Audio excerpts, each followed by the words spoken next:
আমাদের আজকের আলোচনার বিষয়বস্তু হচ্ছে টাইমলাইন। লাস্ট কিছু ভিডিওতে আমরা এর আগের পর্বগুলো শেষ করেছি, যেমন সেখানে ছিল আমাদের সিকোয়েন্স ক্রিয়েশনস। যদি আপনারা সেই ভিডিওটি না দেখে থাকেন তাহলে এই ভিডিও ডেসক্রিপশনে সেটা লিঙ্ক দেওয়া আছে, অথবা প্লেলিস্ট থেকে কাইন্ডলি দেখে নেবেন। তো গতকালকে আমরা সিকোয়েন্স নিয়ে আলোচনা করেছিলাম, আজকে আমরা কাজ করব টাইমলাইনে। তো আসুন টাইমলাইন সম্পর্কে আমরা পরিচিত হই। টাইমলাইন কি, টাইমলাইন কিভাবে কাজ করে, টাইমলাইনে কি কি সুবিধা অসুবিধা আছে, এর বিস্তারিত আজকের এই ভিডিওতে থাকছে। তো এই ভিডিওটি ভালো লাগলে আপনারা অবশ্যই লাইক কমেন্টস করবেন এবং আপনাদের মতামতগুলো কমেন্ট করে জানিয়ে দিবেন। তো ঠিক আছে, শুরু করা যাক। Welcome to IT Guru. IT গুরুতে স্বাগতম। এটি এমন একটি স্থান যেখানে প্রযুক্তি শেখা সহজ, আকর্ষণীয় এবং আমাদের ভাষায়। চলুন আজই শুরু হোক আমাদের শেখার যাত্রা একসাথে আইটি গুরুতে।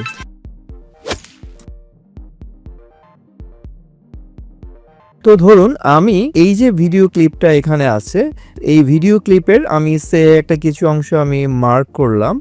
এখান থেকে ধরেন এই অংশটুকু আমরা নিব। আমরা সাধারণত বিভিন্ন ক্লিপ থেকে এইভাবেই চয়েস করে কাজটা করি। তো এর প্লে হেড থেকে আমি দেখে নিব এখানে যে আমি কতটুকু জিনিস নিচ্ছি। তো এখান থেকে নেওয়ার জন্য আমাকে দুটো জিনিস আছে, একটা হচ্ছে ড্র্যাগ ভিডিও অনলি, আর একটা হচ্ছে ড্র্যাগ অডিও অনলি। বা আমি যদি এখান থেকে ড্র্যাগ করে নিয়ে আসি বা এটা ড্র্যাগ করে নিয়ে আসি, তাহলে অডিও ভিডিও একসাথে ড্র্যাগ করবে। সো আমি আলাদা আলাদা করে আনি। এখানে এনে যখন আমি এই যে টাইমলাইনের উপর ছেড়ে দিব, তাহলে আমাকে একটা অ্যালার্ট মেসেজ দিবে। এটা যে সবসময় দিবে তা কিন্তু না, এটা দিবে হচ্ছে আপনি যখন আগে একটা সিকোয়েন্স তৈরি করবেন, সেই সিকোয়েন্সে আপনি যে রেজলিউশন এবং ফ্রেম পার সেকেন্ড বা এপিএস ডিফাইন করবেন, এটা যদি সেটার সাথে ম্যাচ না করে তাহলেই ওয়ার্নিংটা দেয়। কারণ আমরা আগের দিনে সিকোয়েন্স তৈরি করেছিলাম এআরআই, সেটা হচ্ছে 30 FPS এ এবং ফুল এইচডি ফরম্যাটে। তো আমি যদি এখানে ধরেন সিকোয়েন্সটা মেনটেন করতে চাই, তাহলে আমি কিপ এক্সিস্টিং সেটিং দিব।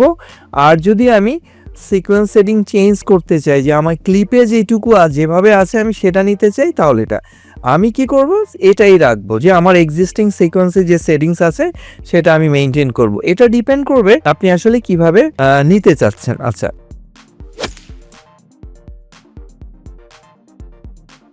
এবার আসি যে ক্লিপটা আমি নিয়ে আসছি খুবই অল্প পরিমাণ।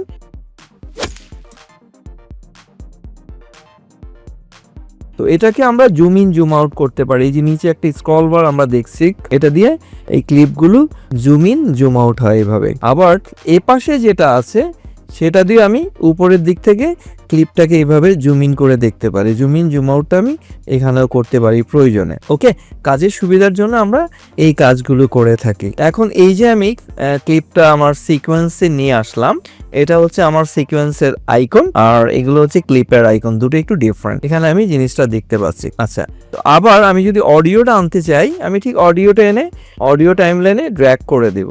তো এখানে দেখুন আমরা যে নিয়ে আসি টাইমলাইনে আমার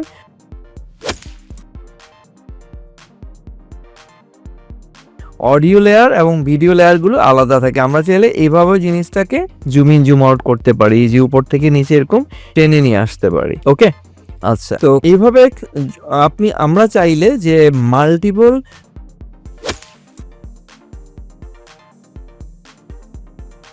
ভিডিও লেয়ারে আমরা কাজ করতে পারি। আমরা যদি এটা এইভাবে ড্র্যাগ করে নিয়ে যাই, এইভাবে দেখুন অটোমেটিক্যালি এই যে লেয়ার তৈরি করে। হ্যাঁ, আবার এইভাবে আমরা নিয়ে আসতে পারি, মানে আমরা যত উপরের দিকে যাব তত লেয়ার তৈরি করতে থাকবে।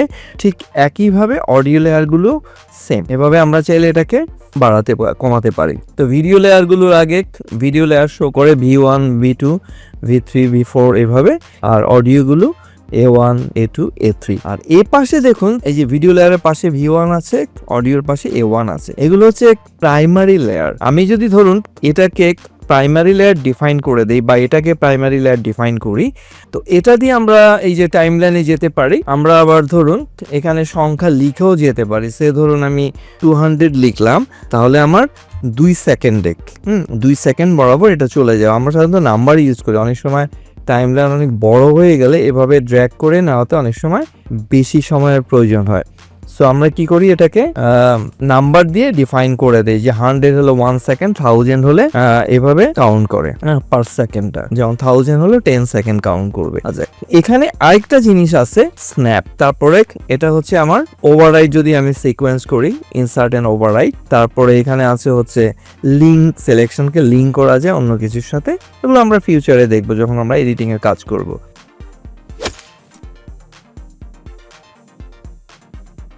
আচ্ছা, এই স্ন্যাপটা আমরা অন কেন রাখি? এই স্ন্যাপটা যদি আমি অন রাখি, ধরুন এখান থেকে আমি এটাকে সরিয়ে নিলাম যে আমি অন্য একটা অংশ নিব আলাদা জায়গায়। তো আমি যদি স্ন্যাপটা অন রাখি, যে স্ন্যাপ টগলটা এখন অন আছে, আমি যদি এটাকে নিয়ে আসি ড্র্যাগ করে, যে আমি ভিডিওটা নিয়ে আসলাম, এনে দেখুন এখানে একটা ম্যাগনেটের মতো যেটা লেগে যায়, যে আমার একটার সাথে একটা ঠিক মতো জয়েন হচ্ছে কিনা সেটা আমি বুঝতে পারি। যদি আমার এটা অন না থাকে, হ্যাঁ, এই জিনিসটা আমি যদি অন না করি, তখন দেখুন এই যে এরকম ওভারল্যাপ করে যাওয়ার একটা চান্সেস থাকে। তো ভিডিও এডিটিং এর ক্ষেত্রে এটা খুবই ইম্পর্টেন্ট জিনিস আমার এই স্ন্যাপটা অন করা। আদারওয়াইজ যেটা হবে, আমরা এরকম ওভারল্যাপ হয়ে যাওয়ার চান্স আছে। যেমন এই যেখানে একটা ম্যাগনেট, একটা লিঙ্কের মতো একটা আইকন চলে আসে, হ্যাঁ, এই যে জাস্ট একটা ম্যাগনেটের মতো একটা ধাক্কা লাগবে। এই আচ্ছা, এখন যখন এটা এই যে হোয়াইট মুডে থাকে, বা আগের সফটওয়্যারগুলোতে এটা ব্লু কালার মুডে থাকে, সেটা হচ্ছে এটা এখন অ্যাক্টিভ আছে। আবার যখন এটা কালো থাকবে তখন এটা ইনঅ্যাক্টিভ থাকবে। তো এই হচ্ছে এটার ব্যাপার।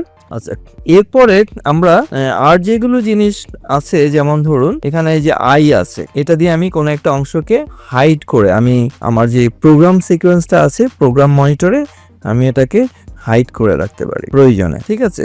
আর ঠিক একইভাবে যে অডিও যদি আমি না শুনতে চাই, সেটা আমি এখানে মিউট করে রাখতে পারি। আবার আমরা চাইলে এখানে ভয়েস ওভার রেকর্ডও করতে পারি, যে আপনি ভয়েস ওভার দিবেন কোনো একটা ভিডিওর উপরে, আপনি এটা অন করে নেবেন, এরপরে আপনি মাইক্রোফোনে কথা বলতে থাকবেন বা কোনো সাউন্ড আপনি রেকর্ড করতে থাকবেন। তো টাইমলাইনে পুরোটাই হচ্ছে এইভাবে চলতে থাকবে।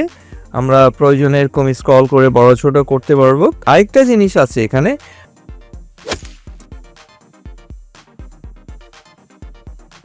মার্কার। এই মার্কারটা হচ্ছে, সে ধরুন আপনি এখন আমার প্লেয়ারটা যেখানে আছে, এই জিনিস নিয়ে এই যে একটা মার্কার করে রেখেছে। আমরা ধরুন অনেক সময় এখানে আমি নোট লিখে রাখতে পারি যে মার্কারটার নাম কি, এখানে একটা কমেন্ট লিখে রাখতে পারি। ধরুন আমার এই কাজটা আরেকজন হয়তো এটার উপরে কোনো কাজ করবে, সেটার জন্য আমি মার্কিং করে রাখতে পারি। বা ফিউচারে যদি আমি কোনো এডিট করতে চাই, এই মুহূর্তে করছি না, সেটাও আমি রিমার্ক করে রাখতে পারি। বা আমার কোনো একটা অংশকে আমি মার্ক করে রাখতে পারি যেখানে আমাকে কাজ করতে হবে। তো এটা আমরা এভাবে মার্কিং করে রাখি, যে কোনো একটা জায়গার উপরে আমরা চাইলে এই মার্কারটা এনেবল করতে পারি। আবার চাইলে আমরা এগুলোকে ডিলিটও করতে পারি, ক্লিনও করে দিতে পারি, প্রয়োজন নাই মার্কার আউট করে দিব। হ্যাঁ, এরকম ধরুন। আর এখানে কিছু লিখতে গেলে অবশ্যই আপনি এখানে এই যে এডিট মার্কার দিয়ে এখানে কাজ করতে পারবেন, ঠিক আছে। আর যদি রাখতে না চান, এখানে আপনি ডিলিট করে দিতে পারবেন। আবার চাইলে এই মার্কারগুলো ডিফারেন্ট কালার দেওয়া যায়। যেমন ধরুন আমার এটা অনেক হাই প্রায়োরিটি, আমি এটা ওকে দিলাম, তখন এটা রেড হয়ে গেল, যেটা আমার ইমার্জেন্সি বেসিসে কাজ করতে হবে। সো আমরা এডিটে গিয়ে এটাকে প্রয়োজনে ডিলিট করে দিলাম, যখন আমাদের কাজ শেষ হয়ে যাবে আমরা এটাকে ডিলিট করে দেব। এই হচ্ছে আমাদের মূলত টাইমলাইনে আপাতত তেমন কিছু না, ফিউচারে আমরা আরও অনেক জিনিস শিখবো। এখানে কিছু টাইমিং সেটিংসের কিছু ব্যাপার আছে, সেগুলো আমরা দেখব। তো এই ভিডিওটি অবশ্যই দেখবেন, আমরা ধাপে ধাপে পুরো ভিডিও এডিটিংয়ের কোর্সটা এখানে কমপ্লিট করব। আর আপনাদের পুরো ভিডিও সম্পর্কে কোনো মতামত থাকলে অবশ্যই কমেন্ট করে জানিয়ে দিবেন। তো আজকে এই পর্যন্তই, সবাই ভালো থাকুন। শিখতে ভালো লেগেছে? তাহলে একটা লাইক দিন। আপনার একটি লাইক আরো অনেককে সাহায্য করতে পারে। আপনার মতামত, প্রশ্ন বা নিজের টিপস থাকলে কমেন্টে জানাতে ভুলবেন না। আপনার কথা শুনতে আমার ভালো লাগে। যদি আপনি বিশ্বাস করেন যে শেখা মানেই ক্ষমতায়ন, তাহলে সাবস্ক্রাইব করুন এবং বেল আইকনটি অন করে নিন। চলুন এমন একটা ভবিষ্যৎ গড়ি যেখানে প্রযুক্তি সবার জন্য শেখার সুযোগ তৈরি করে। ভিডিওটি শেয়ার করুন এমন কারোর সাথে যে শিখতে চায়। চলুন একসাথে এগিয়ে যাই।